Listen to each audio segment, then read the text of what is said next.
So like I said, the game itself actually has two separate stories, the one that was originally intended and the one that it became. Perhaps because the original intent of the game wasn't what it ended up becoming. And Scott has confirmed what we know of FNAF to have been right at a time. So what was the original story of the first Five Nights at Freddy's game? Well, in a Steam post talking about the games, Scott said, "You know, when I released the first game over a year ago, I was amazed at how quickly everyone found every bit of lore and story. And if we go over the previous theories on Reddit and YouTube, like MadPat's videos, we come up with the following. Before the events of 1987, 5 kids go missing when an employee dressed as an animatronic lures them to a back room and kills them. The killer hides 4 of the kids in the animatronics of Freddy, Bonnie, Chica, and Foxy while moving the 5th to another location or stuffing it into Golden Freddy." Keep in mind that at this point we're only looking at FNAF 1, so the kids don't have names yet. The killer then gets caught and convicted, but the bodies are never found, despite the suits leaking mucus and blood and smelling like rotting bodies. Then in 1987, an animatronic bites someone, removing their frontal lobe, which only causes more bad press for the company. Then a previous night guard known to us as Phone Guy starts recording his messages to train the one who would come after, potentially because he was thinking of switching professions or retiring.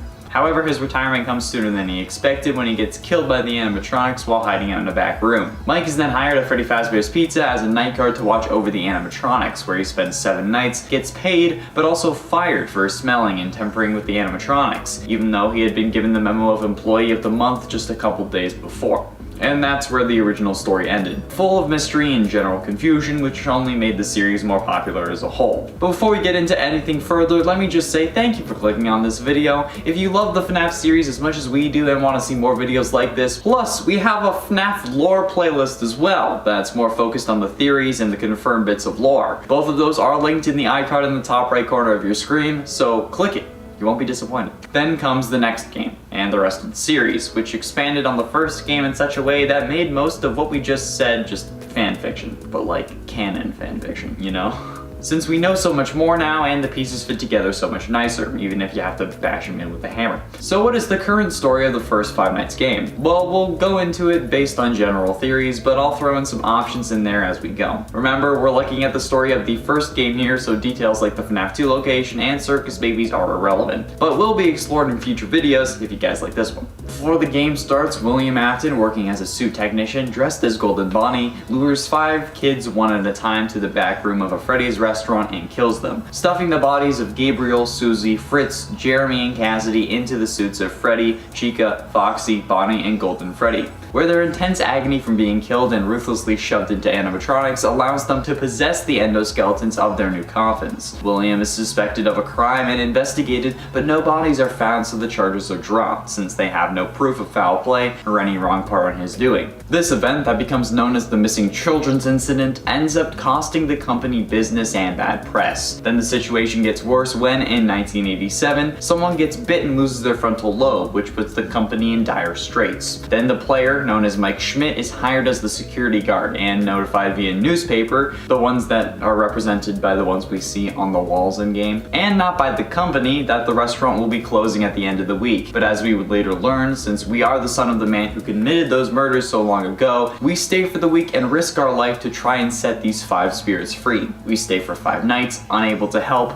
Then a couple nights later, we're fired for tampering with the animatronics, general unprofessionalism, and odor, most likely to prevent the company from having to pay a bigger severance package when the company goes under. The animatronics are retired, and our father continues to get away with the murder. It's also possible that instead of Michael, we play as Henry, William's business partner and at least previously part owner of the restaurants, the father of Charlotte, who is only mentioned in the books, not the games. As a victim of one of these crimes ourselves, we set out on the mission to help those that we could and scare William along the way, using the name of one of his victims, Mike Schmidt, as an alias to be hired as the security guard. He then tries setting the souls free, but is caught, and the issue is brought up to William, who, upon seeing the name, knows that Henry is after him. So he orders that he be fired as quickly as possible and with as many reasons as possible to ensure that Henry can't fight it. Thus the additions of general unprofessionalism and odor, which are honestly not entirely valid reasons. This gives William the idea to dismantle them himself, which he tries to do, hiding in the safe room after each disassembly, but that ultimately fails, having the spirits appear in their child form, causing him to go into the spring-locked suit to feel powerful, but getting spring-locked in the process. Then Henry, as the copyright owner, uses his position to seal off the safe rooms, trapping William inside for the next 30 years. But what happens next? Scott said in a post on Steam that MatPat did an excellent job on his FNAF 2 theory, getting almost everything right. And since now we know that some of these things are wrong, we can figure out what he got right. Out of the things MatPat proposed, a few things have been disproven, such as the killer, Purple Guy or William Afton,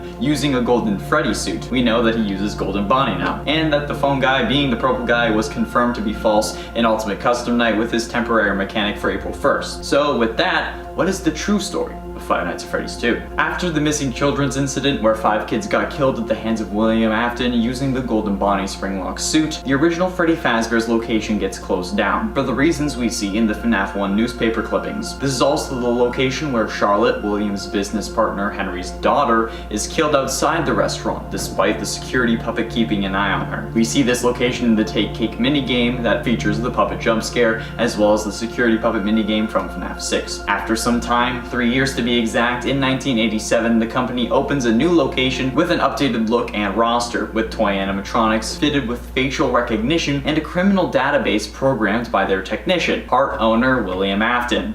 That's not gonna end poorly at all. The place reopens at a huge celebration with a new night guard, Jeremy Fitzgerald, taking up the night shift. However, after a week on the job, he gets his frontal lobe bitten by Mangle or Toy Chica, as suggested by our Ultimate Custom Night Deathline, and after his recovery, he is promoted to the day shift, leaving Fritz Smith as the new night guard, who gets fired after day 1 for tampering with the animatronics and his odor, leaving the animatronics as the only defense against the Purple Guy. They obviously just fail in their job because the killer is the one who programmed them. So, he's not gonna program it himself. Like, how stupid do you think he is? This dude is like a genius. He's not gonna program himself into a database to identify killers. No. Resulting in another group of murders that we can see in the various minigames. The night guard known as Fritz Smith seems to be connected to the night guard Mike Schmidt from FNAF 1 because of their similar firing reasons, meaning that this is probably the start of his unwinding scheme, whoever this ends up being, since he gets caught on day 1. Like I said last time, it's possible that this is Michael, but could also be Henry. We know that Henry's daughter had already been killed thanks to the Take Cake minigame, and that he was already worried about her safety since he had specifically programmed the puppet to protect her. So he has motive as well. But what about age? This is where it gets confusing, because we don't know Michael's age. He appears to be a teenager in FNAF 4, which takes place in 1983, and FNAF 2 takes place in 1987, meaning that he may be realistically able to be a night guard. But we can't quite be sure, since most of the time it requires a license and it can vary from state to state, and the individual needs to at least be 18 in most cases, which Michael most likely is, but I'm still not sure. And I'm sure a place that has had murders before would want someone with more experience than the newly 18-year-old son of the CEO. And William wouldn't want Michael close to anything that has to do with his murder spree. The other possibility is Henry, which would also make sense given that his daughter was killed by William, and now Henry would be looking for revenge, using the names of William's 5 original victims to scare him, hence the whole Mike Schmidt and Fritz Smith. This is probably more realistic since he would be older and certainly be able to forge a resume to say he had experience, but since nothing has been confirmed, it depends on how you want to look at the series. Eventually, this location closes as well thanks to the new killings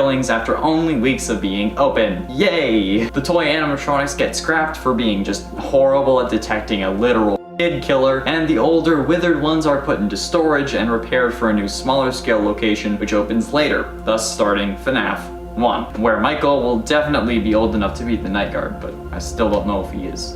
It's up in the air still. I need confirmation, Scott. Just like, please, just throw me a single bone. One bone is all I need. Just throw it to me and I'll be fine. Now, there is something else that I would like to address. While reading up on old theories for this video, I kept seeing everyone using the odor line as confirmation that we play as Michael Afton. And while yes, if Michael was a rotting corpse at the end of Sister Location, that would make sense, we can't really use this as evidence. For one, I still don't believe that he is rotting. He just appears to be bruising all over, caused by Ennard constantly beating him from the inside, because, you know, those aren't his normal bones. And because, like, he would literally be a zombie at that point. I don't think that's where the series is going. But also, Sister Location takes place after FNAF 2, since in the end scene we see a burnt down Fazbear Fright, which opens in 2023. So this game has to at least take place in 2023 for that cutscene to make sense, meaning that Michael wouldn't have smelled bad during the first 2 games. There also has to be another reason for the odor that's on the pink slips. This is probably just honestly due to fear, because you're sweating profusely after narrowly escaping your death because of hyped up animatronics. Or it could just be that William is making up reasons for getting someone he knows is after him fired, or he just didn't, or someone else didn't like Fritz. It's entirely possible. Fazbear Frights opens in the year 2023, 30 years after the last Fazbear joint closes. It closed thanks to a series of tragic incidents where multiple kids were lured away and killed by a man in a golden body costume in 1985. The killings happened most likely in the safe room of the original building, and the intense agony suffered by Susie, Gabriel, Fritz, Jeremy, and Cassidy allows them to possess the animatronics of Chica, Freddy, Foxy, Bonnie, and Golden Freddy respectively. After the purple guy figures out the animatronics are possessed, in an attempt to save himself, he disassembles the animatronics, hiding in the secret safe room to protect himself since the animatronics don't know what's there. However, by doing this, he unknowingly releases the spirits of the missing children, and in their spectral or ghostly forms, they go after him. This catches William off guard, obviously, and causes him to panic.